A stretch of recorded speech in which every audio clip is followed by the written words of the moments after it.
TV.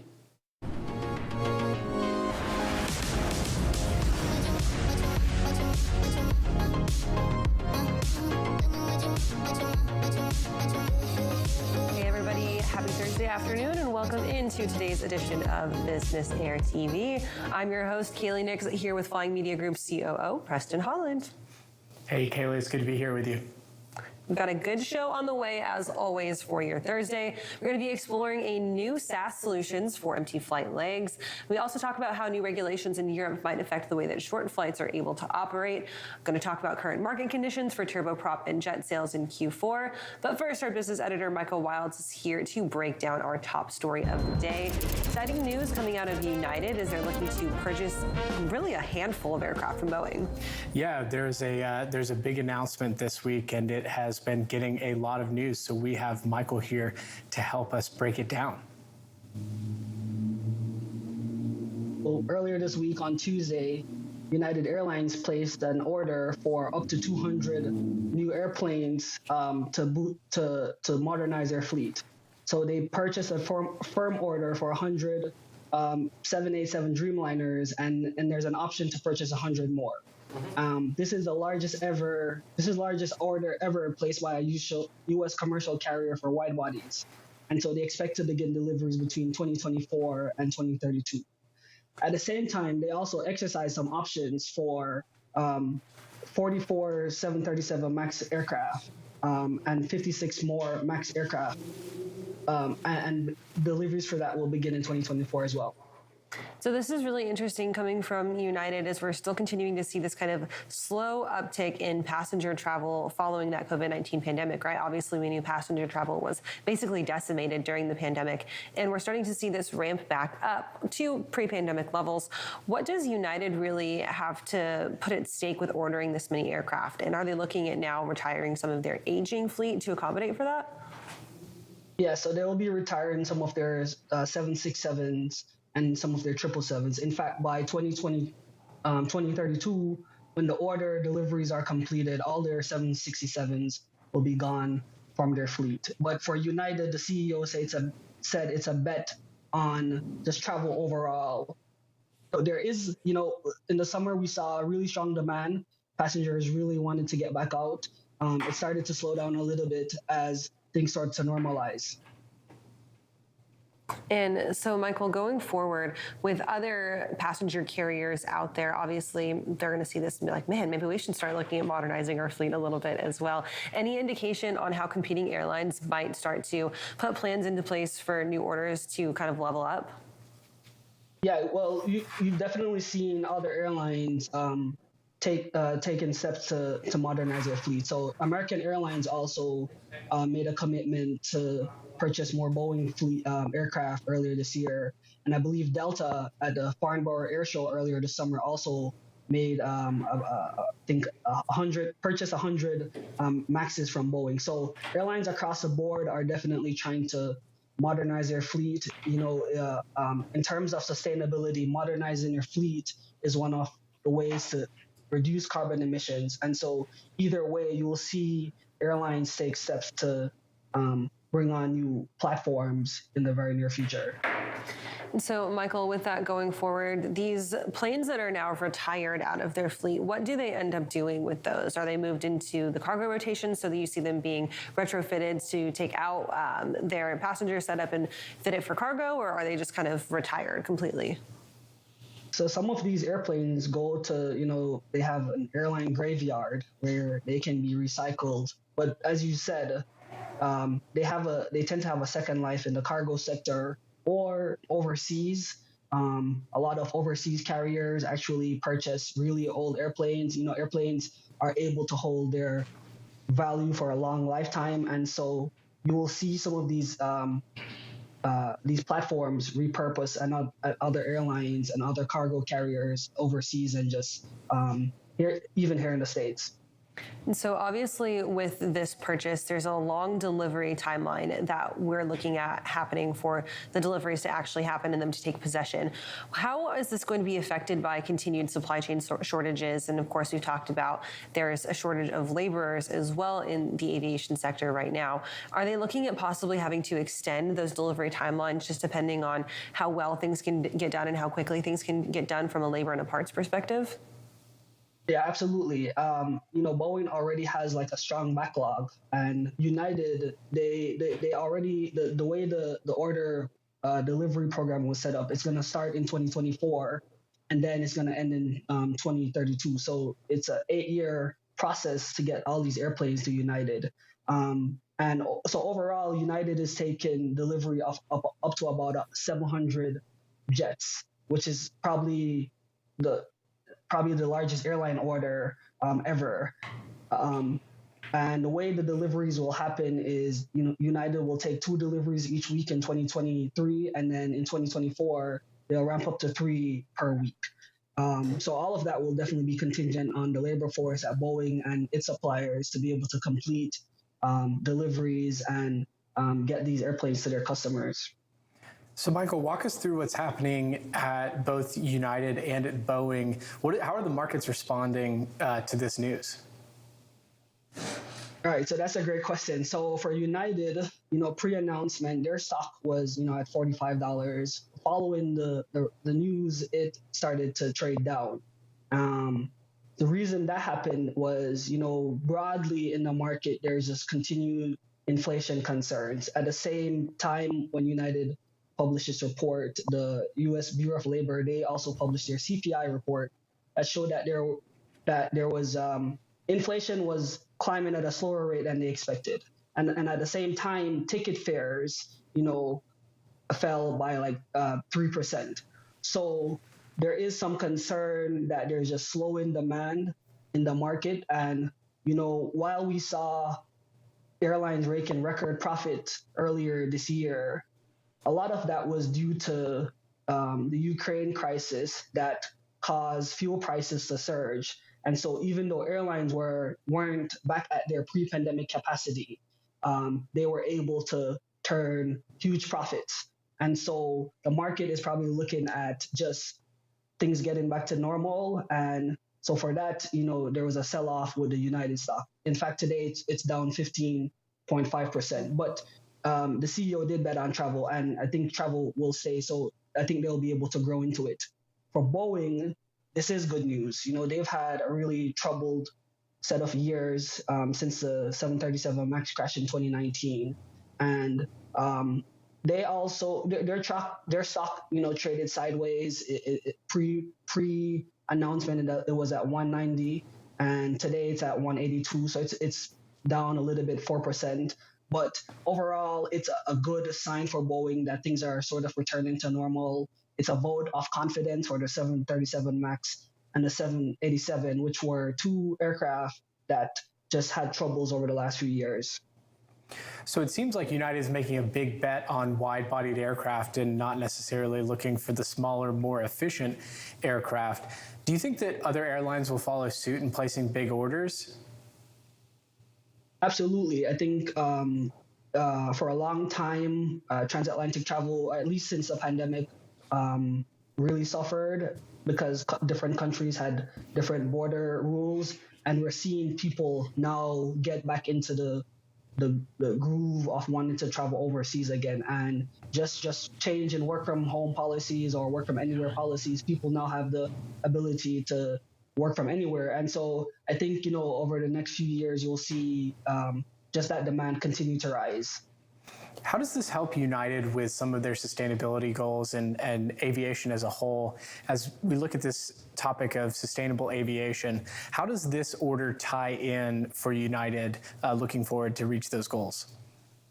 Well, as I said, the bet on the new fleet, in their announcement, they said they expect the new aircraft to decrease carbon emissions by 20%, 25% per seat compared to their older jets. And then on top of that, United has already committed to purchasing a large volume of sustainable aviation fuel. So altogether, they're taking strides to reduce their carbon footprint, as the airline industry as the aviation industry looks to be net zero by 2050. And Michael, of course, we're talking about adding more airlines or airplanes to their fleet. Got to talk about getting folks in to fly them. How does this tie in with their plans for training up their pilot force as well through the end of the decade, really? Right. So earlier this summer in June, United also said that they would invest $100 million to expand their pilot training center in Denver. Earlier this year, they also announced their United Aviate Academy, where they plan to train 5,000 pilots that will contribute to that 10,000 pilot goal for the year. So in Denver, they'll train 5,000 pilots. At United Aviate, they'll train another 5,000. And they've said for Aviate that half of those trainees will be women and people of color. And so the investment in their training center will allow them to streamline that operation. Well, Michael, this has been really great.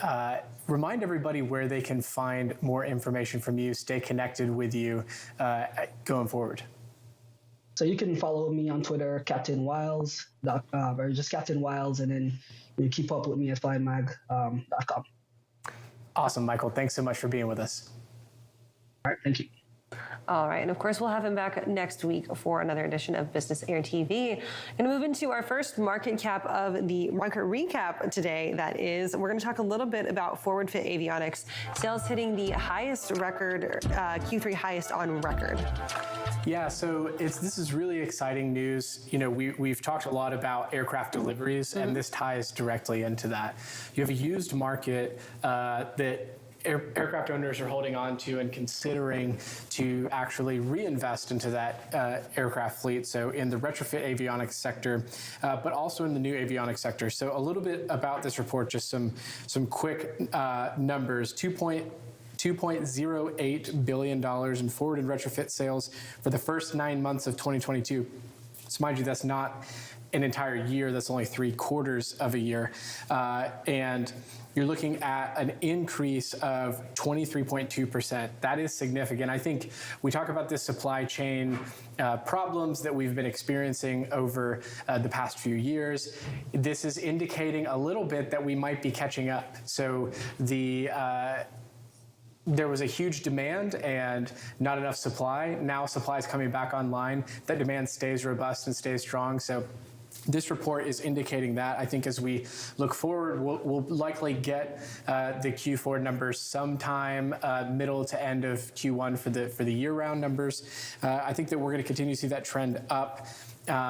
More aircraft sales, backlogs are staying strong. No indication that that will actually change at all. So really exciting for the aviation market, really exciting for the avionics market, and just overall good news for what we're looking at now.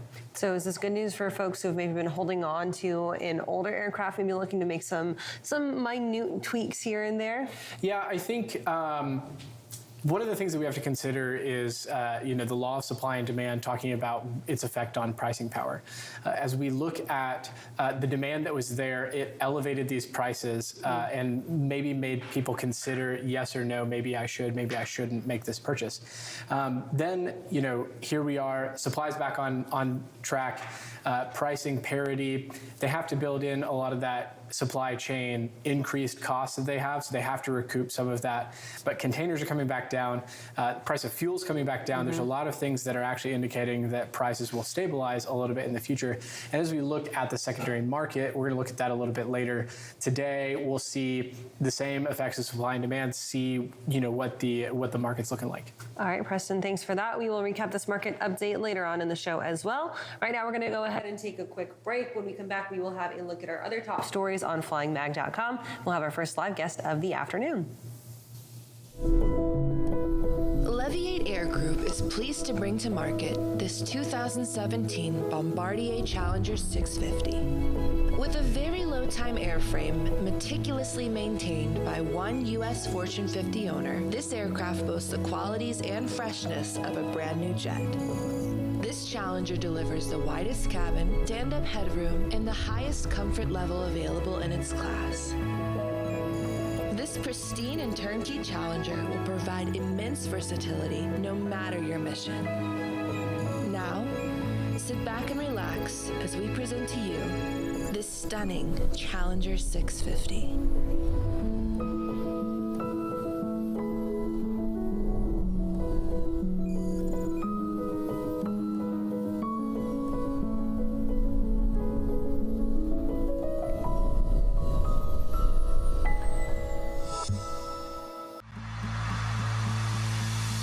When guests come to an event like F3, we know what they want is a chance to show off their products, their swag, and make new partnerships that will last until our next FreightWaves event. But the problem is there are so many industry events, it can be so hard to find the right one to invest your time and energy in. We at FreightWaves take your investment seriously. Which is why we've brought together thousands of industry professionals in one city over 3 days to showcase all you have to offer. Because your successful connections at an event like F3 move all of us forward. Don't believe us? Join us in June.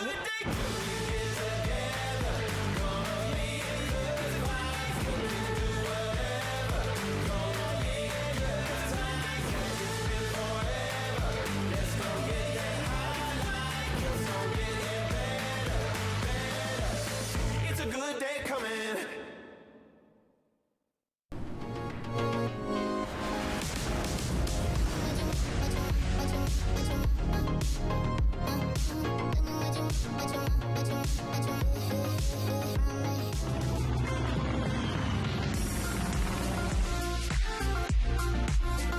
Welcome back to Business Air TV. It's time for a first look of our top stories up on flyingmag.com. French aviation startup Moove is making its way into the U.S. market as it deploys its software as a service solution to flight departments in North America. The platform will allow for companies to schedule empty legs more efficiently and will add an on-demand fulfillment option for its existing European customers. Founder and CEO Arthur Ingles will join us live up next to talk about the expansion and what it means for customers here in the United States. And U.S. lawmakers are pushing the Federal Aviation Administration to publish new evacuation standards for Part 121 commercial aircraft. Senators Tammy Duckworth and Tammy Baldwin co-sponsored the emergency vacating of aircraft cabin bill that would require future FAA evacuation simulations to include more realistic scenarios, including passengers across a wider age range and passengers with different physical abilities. The senators also want simulations to cover passengers who choose to evacuate with their carry-on baggage. Current standards require pilots and cabin crews to fully evacuate an aircraft in 90 seconds or less. You can find those headlines by heading on over to flyingmag.com. And while you're there, subscribe to get the latest updates sent directly to you. You can, of course, follow us on social media as well for all of those updates. Right now, we're going to welcome in that first live guest. We've got Arthur Ingles joining us today all the way from Paris. Arthur, thank you for being here. Hello, thank you very much for hosting us tonight. So good evening from Paris. Arthur, it is so good to have you on. I want to talk about kind of the origins of your company first and give our audience a little bit of an idea of what you guys do before we move into some of your expansion plans coming to the U.S. So can you give us a little bit of a recap about exactly the service that your software provides? Sure. So Moove, Mike, Oscar, Victor Rico is a startup I founded early this year in Paris. We are a team of 5, and we built software solutions and a marketplace for business aviation to widen the accessible market of this incredible asset, which is a private aircraft for both companies who want to charter or flight departments and operators who want to better distribute their flight to their own market base. So I'm a former Daher boy, so I worked for 6 years for Daher, which manufactures the great TBM and Kodiak aircraft. And I've been many times to the US, so with that in mind, I'm a big fan of turboprop aircraft, and then we try to market them as also a good solution for making business aviation a more efficient tools in terms of environmental footprints.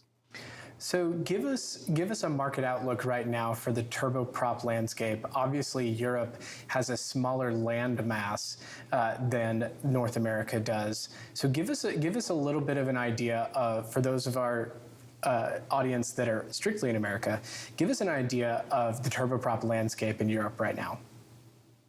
Well, as you know, it's more difficult to operate turboprop aircraft in Europe than in the US. The regulation changed a few years ago, so now we are able to operate commercially at 9 in IFR conditions. So the accessible market and the offering of aircraft, mainly PC-12 aircraft, are more available right now, and it's a big ramp up for the industry because it's much more accessible solutions for people who wants to charter.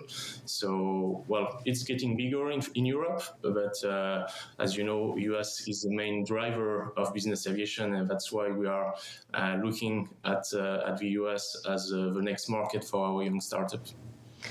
So you started in the turboprop market. Do you service the light jet or the heavy jet market as well with your two-sided marketplace, or is it only in the turboprop market? No, we do both, and basically we offer our SaaS solutions for commercial business aircraft operators to sell their own flights, either their jets or turboprop.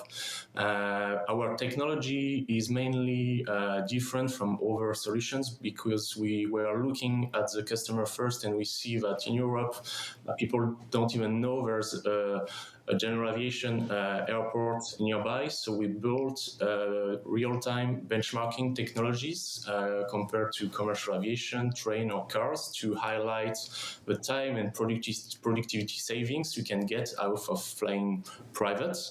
And so around that, we built a software that helps commercial operators to propose a real-time planning and pricing to their own customers, or for flight departments to their own employees. So they are aware of all the benefits of flying private, and they make their direct sales grow dramatically.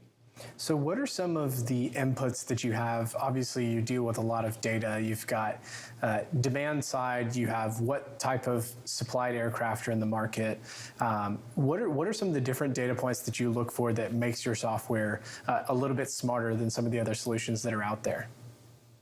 Well, as I told you, we are able to highlight to the passenger how useful is business aviation. And so the pitch sales is directly into the software, so which is the first in the industry. And I'm too young to remember, but I remember the No Plane, No Gain NBAA has campaign, I think 40 years ago. So it's only an application into the software world of what every guys in the industry is doing.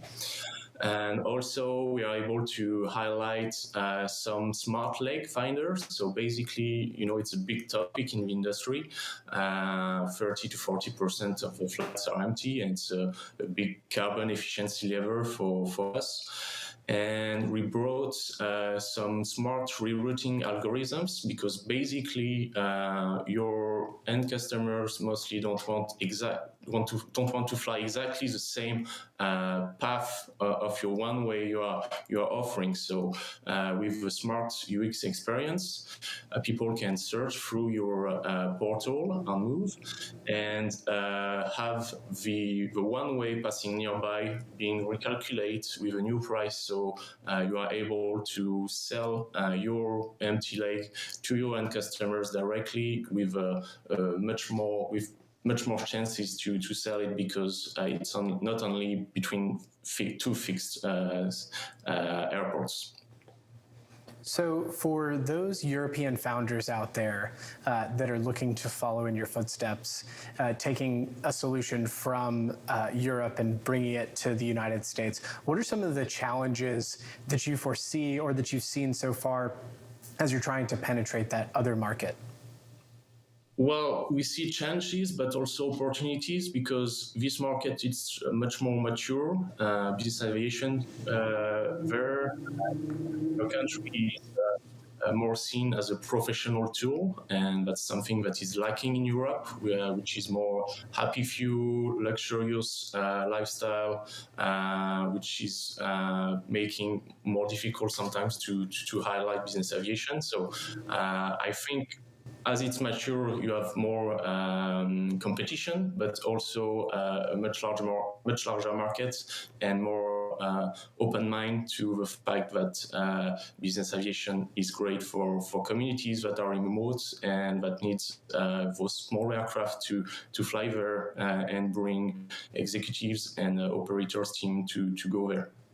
Are there challenges as well with the regulatory environment different in Europe versus North America and the United States? Is Europe a little bit more over-regulated or heavily regulated than moving over to North America? Well, we are only a tech startup, so we are not operators, and so regulations, of course, it's a big topic, but we are less on this side. I think in Europe, as the environmental concerns are a big topic right now, you need to, demonstrate that more to your end market, that it's an efficient tool. And so we were able also to launch a CO2 emission benchmark tool to show people and professionals that if you fly direct from the airport nearby, instead of driving 3 hours and 2 or 3 legs commercial aircraft, the CO2 equation sometimes makes sense when you fly with your team. So I think that's one of the main differences, that it's becoming a hot topic right now in Europe. So I'm sure this kind of technology will be needed in the US as well. I want to dig a little bit deeper on some of that technology. There's been a big push for sustainable aviation fuel for electric aircraft, things like that. And this seems to give a little bit more transparency as to the actual carbon footprint of private aviation. So can you explain a little bit about what it is exactly that tool shows, and maybe what some of the inputs are that help you understand exactly what the carbon footprint is? Because I think that there's a lot of people that have opacity, even those who own aircraft or fly commercially, they have a little bit of opacity around the actual emission, the actual carbon footprint that they have on the environment. Sure. So I think one thing to look at is to think about door to door, because it's what's great about business aviation is that you go door to door very quickly, and so you erase all the long car drives and 2 or 3 legs of commercial aviation if you need to fly commercial. So, our software is able to take that into account, this door-to-door equation, and also take all the inefficiencies you have to when you take your train or your car or you fly commercial, is that you need sometimes to sleep there, to have your meeting at 9, and you need also to take that into the equation if you want to be fair for business aviation. So we were able to integrate all of that and show to people the real equation of flying private. Very cool. Well, if somebody wants to learn more about your software solution, whether it's an operator or it's somebody seeking to take a private flight, where can they find out more about you? Well, flymoove.com, so we will know everything about us. So we are available in the US for operators as a SaaS solution, and in Europe for our other chartering services. But give us a call and we'll be happy to answer all your questions. All right, Arthur, thank you so much for joining us all the way from Paris. We appreciate it, and have a good rest of your night. Thank you for inviting us. Absolutely. All right, we're going to head on over to Dr. Scott Denstadt. He's got a first check of your weekend weather.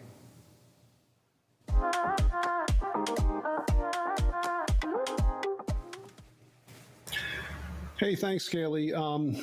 There's a major upper level trough moving through the upper Midwest today with some severe weather in Florida and along the coastal regions of Georgia and the Carolinas. So let's take a look at the weather for today.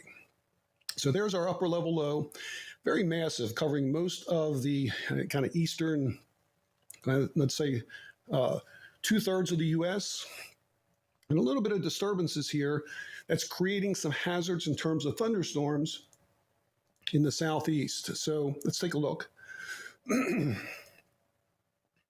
We look at the prompt charts, it's a clear understanding that we've got that kind of upper level low that's also got a surface base low here in the upper Midwest, and there's another secondary low that's developing in the mid-Atlantic in the frontal system extending down through that area.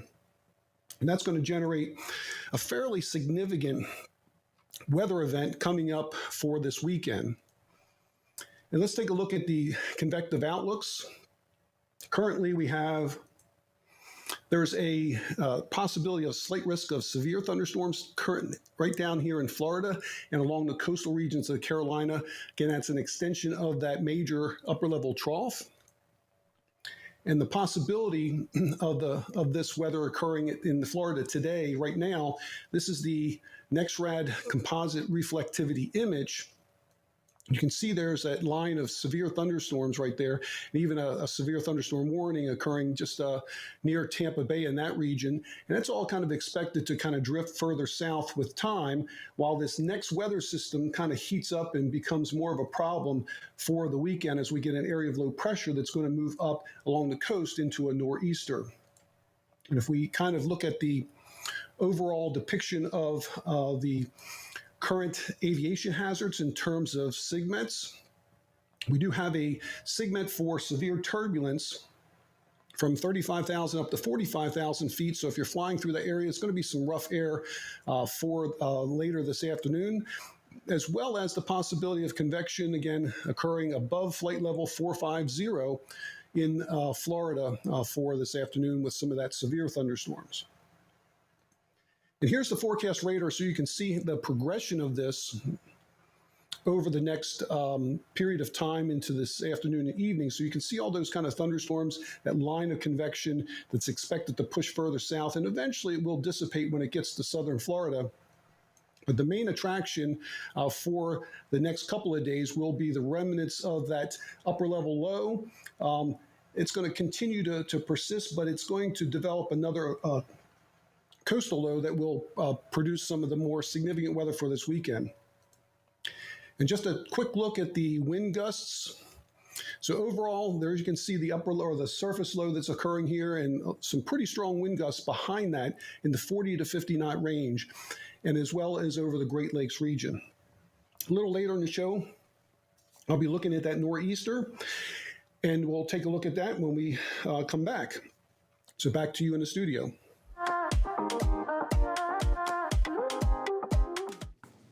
All right, and we'll get another update from Dr. Stat later on in the show.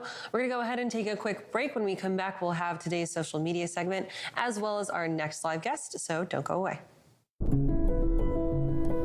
Leviate Air Group is pleased to bring to market this 2017 Bombardier Challenger 650. With a very low-time airframe meticulously maintained by one U.S. Fortune 50 owner, this aircraft boasts the qualities and freshness of a brand new jet. This Challenger delivers the widest cabin, stand-up headroom, and the highest comfort level available in its class. This pristine and turnkey Challenger will provide immense versatility no matter your mission. Now, sit back and relax as we present to you this stunning Challenger 650.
There is something romantic about flying airplanes, especially if you've ever been to an air show.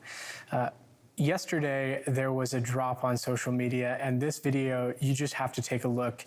You have to experience it for yourself, and if you really want the full experience, watch with headphones because you'll feel the airplanes circle around your head. So check it out. Okay, so if you just get a little closer.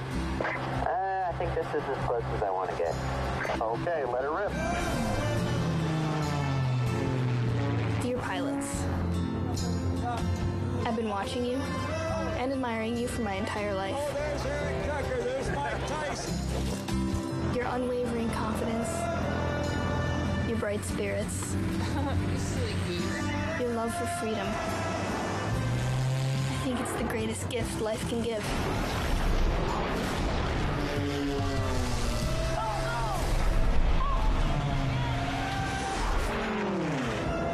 You soar like birds, light in the wind.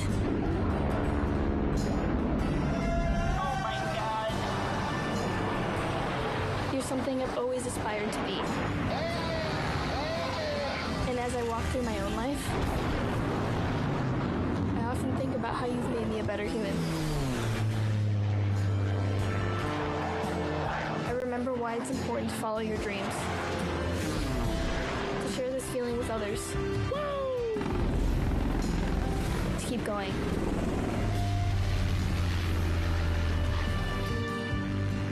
So thank you. Thank you for letting me be a part of this. We will always be better together than apart.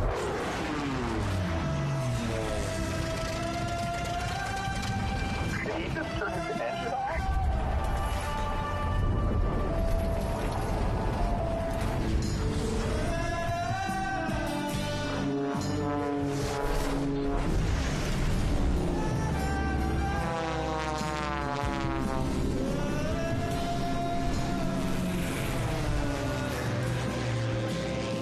Wait. Let me show you one more drone clip.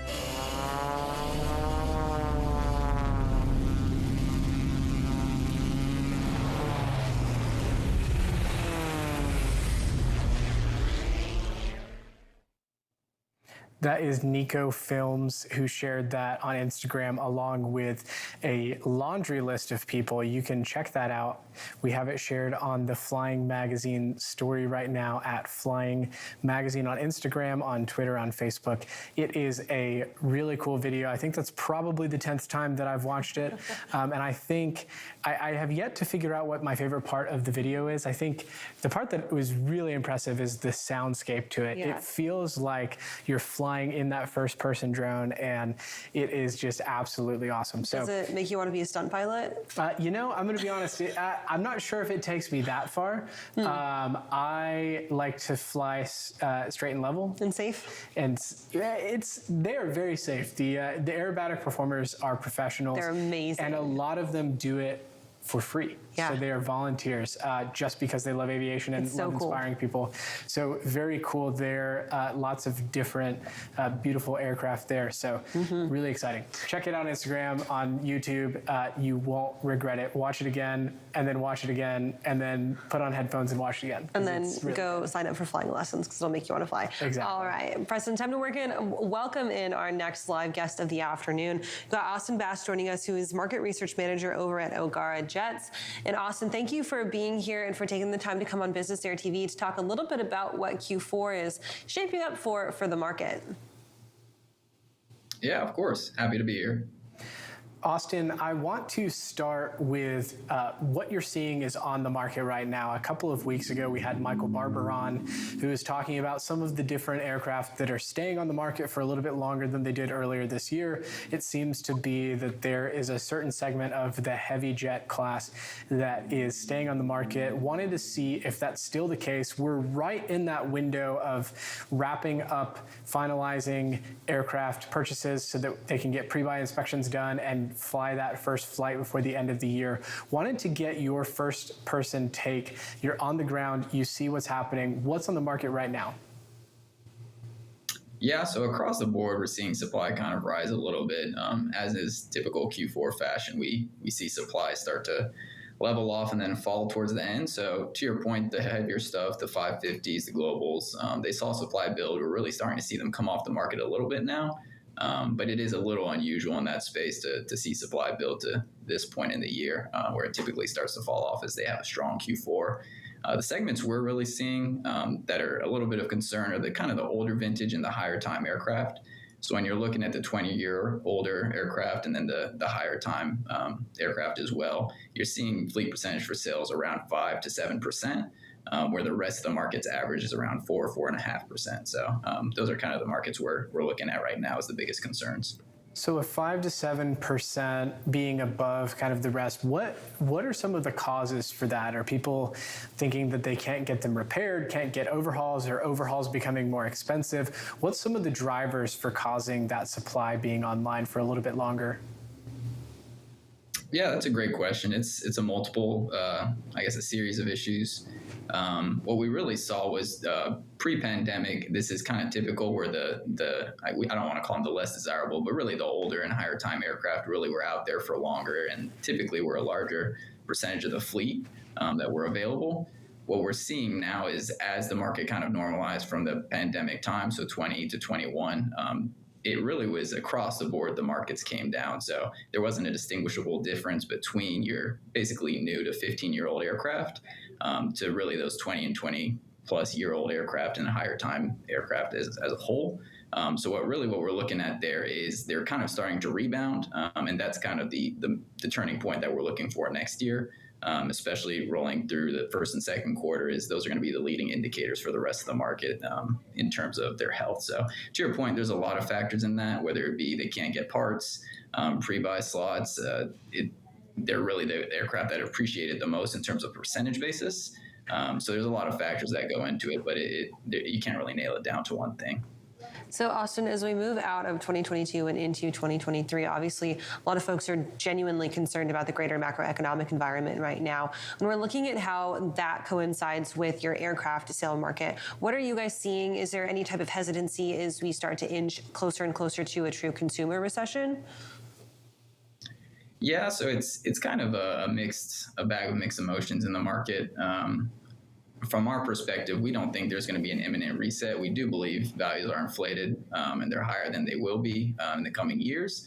We think it's going to be a more gradual adjustment. I don't know that anyone here is taking the stance that there's going to be a precipitous fall into residual values, barring an economic black swan event or something like that. In terms of values, I'd expect on average you're going to see between 5 to 7.5% depreciation over the next year or something to that tune. Obviously, it's going to depend, but in terms of residual values as a whole, especially the new segment and the 0 to, like I said, 15-year-old aircraft, they're situated pretty well. You're still a couple of years out from being able to get a new aircraft from an OEM. So to that extent, those values are going to be insulated a little bit more than those older aircraft. But to your point, I think there is going to be some impact to the larger market as a whole. There's going to be more competition, and then in conjunction with that, you'll see values and pricing start to come down. So as we look at Q4 year over year, we're halfway through the month of December, so we're wrapping up Q4. What are the numbers looking like on your end? Maybe what you're seeing from other dealerships and other groups, maybe in the IATA group or in others. What are you seeing as far as volume goes for transactions compared to last year? Sure, it's definitely down. I'd say as a percentage of the whole, we're only about 65 to 70% of all the total transactions. With that said, I think we're about 80% on pace to hit what we were last year. So I think as a whole, we'll be down maybe 15, 20% year over year. It'll be a noticeable difference. However, keeping in mind that this is still well above pre-pandemic levels and in a normalized market, or what we considered a normalized market, this year was still very healthy, and Q4 was no different. Yeah, we heard from Chairwoman Zipporah Marmer a few weeks ago that Q4 last year is really not something that we can ever compare in the past or will ever be able to compare to in the future. So that's not as alarming. I think that as we head into crossover the bonus depreciation threshold, as we see a little bit more supply coming online, as maybe valuations start to not necessarily recess back to where they were, but compress from that rapid expansion that they've had over the last 2 years, that next year, we may see a little bit of a normalization, maybe a leveling out. As you look towards next year, maybe first half of next year, do you expect for transaction volume to decrease over the first 6 months of next year? That's a good question too. It's kind of a crystal ball issue. So the larger thing we typically see, aircraft sales, is kind of a cyclical. I don't want to call it a monster, but it's pretty cyclical. Q1 through Q3 tend to be a lot slower, obviously, than Q4. The big thing we have looking forward is we know the number of new entrants into the market in terms of buyers. So those first-time buyers, it's down significantly, but again, still well above pre-pandemic levels. So when the market normalizes, that normal, I guess the norm is going to be probably a good bit higher than it was previously. And then conversely, we do have a lot of people kind of on the fence talking about they want to wait until values are lower or pricing is lower, and then they'll be at the point where they'll be ready to pull the trigger. So with that said, it seems like there's still a fair amount of demand out there. Whether that turns into actual transactions and those people convert, we'll have to wait and see. But I think as a whole, we're poised to be in a pretty healthy spot. While saying that, supply is definitely going to start coming back, and we do anticipate values will conversely start to lower a little bit. Austin, for those folks that are sitting maybe on the fence, deciding whether or not to pull the trigger on making that purchase, what is one of those biggest reasons keeping them hesitant from going all in on this right now, do you think? Yeah, the big thing we've been hearing is, are we at the top? Are we the big comparison being 08, 09? Granted, I don't think we're anywhere near that in terms of the severity. We're in a much better position with the OEMs. We're in a much better position in a marketplace as a whole. Really, it is people are just not willing to pay the premium, and they think it's going to go down. Now, with that said, if everybody thinks that everyone's going to be trying to buy when the prices are coming down, so it may not work to that effect. And we had this same issue on the front end too, where people thought they were afraid to pull the trigger because they thought they were buying in at the top of the market over the last 2 years. And someone who bought a plane in 18 months ago is very well situated compared to where prices are right now. So it really is kind of a crystal ball question in terms of people pulling the trigger and what's going to push them over the edge. It's really something on there and they can answer. It's not a market dynamic as a whole that's influencing them. So how are you tracking first-time buyers and maybe their stickiness in the market? I would imagine that first-time buyers that may have newly accumulated income or maybe new entrants might be the first to go, maybe a first-in, first-out type problem. How do you track some of that information for those new buyers that are coming in versus, the retiring of a fleet? Maybe somebody is no longer needing to use a business aircraft. What are some of those metrics that you can follow and that you can actually track? Yeah, that's a good question. To kind of answer your question in a more roundabout way, I don't think we're so concerned with the number of aircraft or rather first-time buyers purchasing aircraft and then turning around and selling them. I don't think that's the greatest risk. What we've really been seeing is kind of a mix between the charter markets and first-time buyers really driving that demand up and really thinning out that supply. In terms of what you're looking for in regards to those, I guess, two segments specifically and what's going to affect those aircraft coming back to market, in theory, what I'd be looking at is flight time. Are these aircraft sitting around? Again, the parts issue is another big thing. If you're seeing aircraft sitting and people not being able to fly, I think that's when people realize that the costs associated with them start building up, and that might be a leading indicator. But in terms of, I guess, a more macro effect, I don't know that there's one specific statistic that you can look at. So your KPIs that you're looking at have more to do with total hours flown on the fleet as opposed to, some of the actual, purchasing and selling of aircraft when you're looking at, the macro jet environment. Is that kind of what you're saying? To some degree. There's a couple different things you can look at there too. So obviously segments of an industry, if they're not doing well, those are going to be the first to be affected. Conversely, the light jets typically are the most price sensitive as they are the lowest capital cost.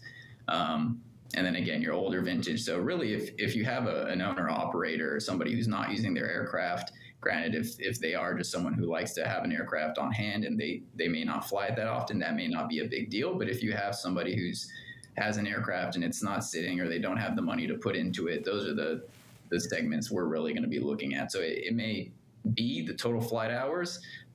It may be the segment of the industry that they're playing in terms of their business. I don't know that there's one specific area you can drill down into and say that's going to be the leading indicator, though.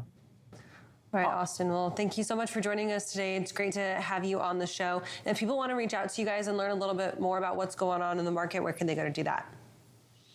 Sure. It's ogarajets.com, OGARAJETS.com. Awesome. right. Thanks so much, Austin. We appreciate it. And we will be sure to have you back on sometime next year and see how our crystal ball looked. I appreciate it. Thank you, Preston. Thank you, Kaylee. All right. We're going to go ahead and take one final break, and then we'll be back to wrap up your show in just a few minutes. Leviate Air Group is pleased to bring to market this 2017 Bombardier Challenger 650. With a very low-time airframe meticulously maintained by one U.S. Fortune 50 owner, this aircraft boasts the qualities and freshness of a brand new jet. This Challenger delivers the widest cabin, stand-up headroom, and the highest comfort level available in its class. This pristine and turnkey Challenger will provide immense versatility no matter your mission. Now, sit back and relax as we present to you this stunning Challenger 650.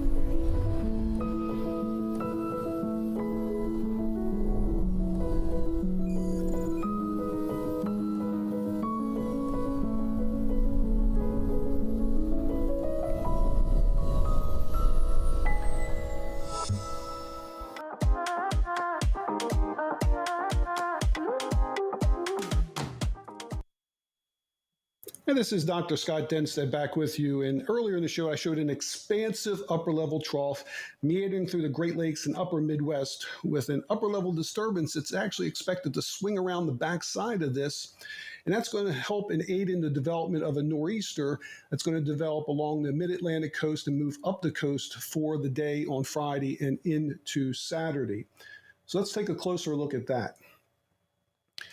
This is best seen on the prog charts here, when you'll see that we have that upper level low that's also has a surface low that's going to eventually dissipate over time. But as we get into the day on Friday, that's going to go off the eastern coast here up into New England, just south of New York. And that's going to bring in pump in a lot of moisture off the Atlantic and bring some really heavy snow to a lot of places in the northern Appalachian Mountains in that region, producing some pretty serious weather in that region. So stay weather aware. And we expect over time that's going to eventually push up into the northeast, up into Canada eventually, and out of the area, bringing Sunday, for the most part, a pretty good, nice weather day across the country with a little bit of lake effect coming in behind that on the day on Sunday. And overall, not too much in the way of any kind of significant convection or thunderstorms through that period.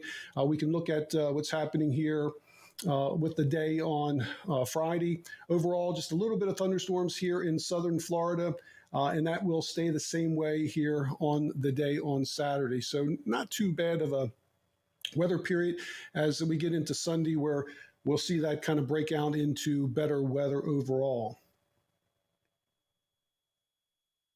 Okay, so for updates to the weather throughout the week, Tuesday through Friday at 7:30 a.m. live on YouTube, subscribe to my YouTube channel. That's youtube.com/@EasyWXBrief. Well, that's the outlook through the weekend. Back to you in the studio.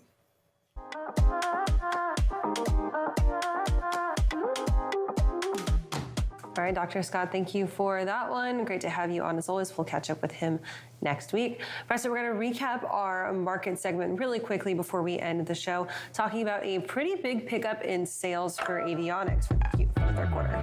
Yeah, so I think tying that back into what Austin talked about, I think that paints a very clear picture as to what's going on here in the industry. You have these older jets that are staying on the market for a little bit longer. They need those upgrades. They need those updates. You look at those high time aircraft that need overhauls, whether it's engine, but they also need avionics upgrades, especially in the older age jets. So I think that's a big driver here. I would be curious to see, maybe we'll take a look in about 6 months and see if this is the same case. If they're still sitting on the market, then they're not getting as much overhaul. But I think volume across the board is up as we look at this year, whether it's new aircraft actually being able to deliver. That's a little bit of built up built up demand with the lack of supply. So we're taking a look at that. I think let's keep a close eye on it, especially as we head into this potential consumer recession.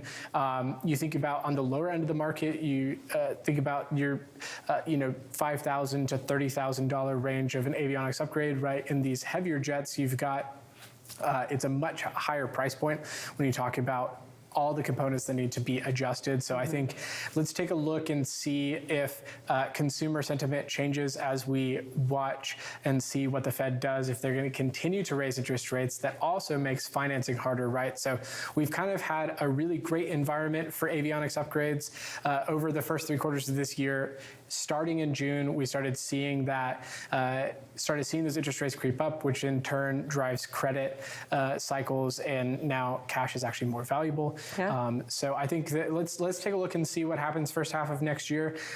If I had a crystal ball, just kind of my taking all of those factors, I would assume that we'll see a slowdown Q1 and Q2 of next year. Q4 of this year, the report will come out.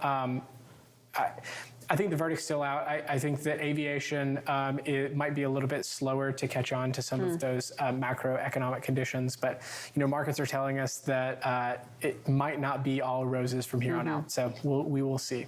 So avionics companies, are their results showing that same uptick in avionics sales? Yeah, so you look at a company like Garmin, we isolated out their earnings, strong numbers.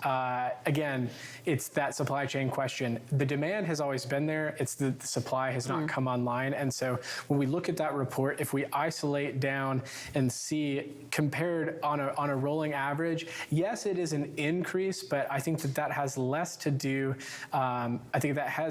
with demand, far more to do with supply actually coming online that wasn't available previously. All right, fair enough. It's going to be interesting to watch moving into 2023. Thanks, Preston. Right now, we're going to recap the news on flyingmag.com with a second look at your headlines. French aviation startup Moove is making its way into the U.S. market as it deploys its software as a service solution to flight departments in North America.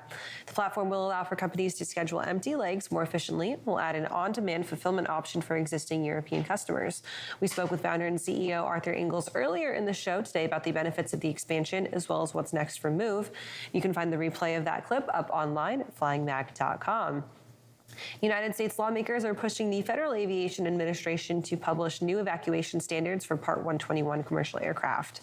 Senators Tammy Duckworth and Tammy Baldwin co-sponsored the emergency vacating of aircraft cabin bill that would require future FAA evacuation simulations to include more realistic scenarios, including passengers across a wider age range and passengers with different physical abilities. The senators also want the simulations to cover passengers who choose to evacuate with their carry-on baggage. Current standards require pilots and cabin crews to fully evacuate an aircraft in 90 seconds or less. You can find those headlines by moving on over to flyingmag.com. And while you're there, give us a like and a subscribe to get updates sent directly to your inbox. And of course, Preston, we can get folks up on our socials to like and subscribe as well. Yep. Check us out on @FlyingMagazine on all of your major platforms, Twitter, Instagram, Facebook. Some interesting news with Elon Jet. Just to circle back on Twitter, Elon Jet suspended, Jack Sweeney suspended. I just saw that ADSB Exchange has been suspended on Twitter. So we will take a look and see what happens on that platform. That's an interesting topic when we talk about business aviation. And I also got to ask, Preston, It's a sweet jacket you got on today. Oh, thank you, Kaylee. This is the Flight Outfitters, the exclusive Flight Outfitters flying jacket that you can get at flightoutfitters.com/flying. And we don't have any Zoom capacity, but you can see it's got the flying logo here. It's really comfy. It's warm. It's lightweight. So go and check it out. Sounds like I definitely need to ask for one under my Christmas tree. Yeah, I'm sure we could figure that out. Send me a DM on Twitter. I'll choose one random DM and I'll send you a free one at Preston Holland 6. Check me out. There you go. All right. Thank you guys so much for sticking with us this afternoon on Business Air TV. As I mentioned before, you'll find clips from today up online after the show. We'll be back next Thursday, once again, starting live at 1 p.m. Have a great rest of your week, a good weekend, and we will see you next Thursday.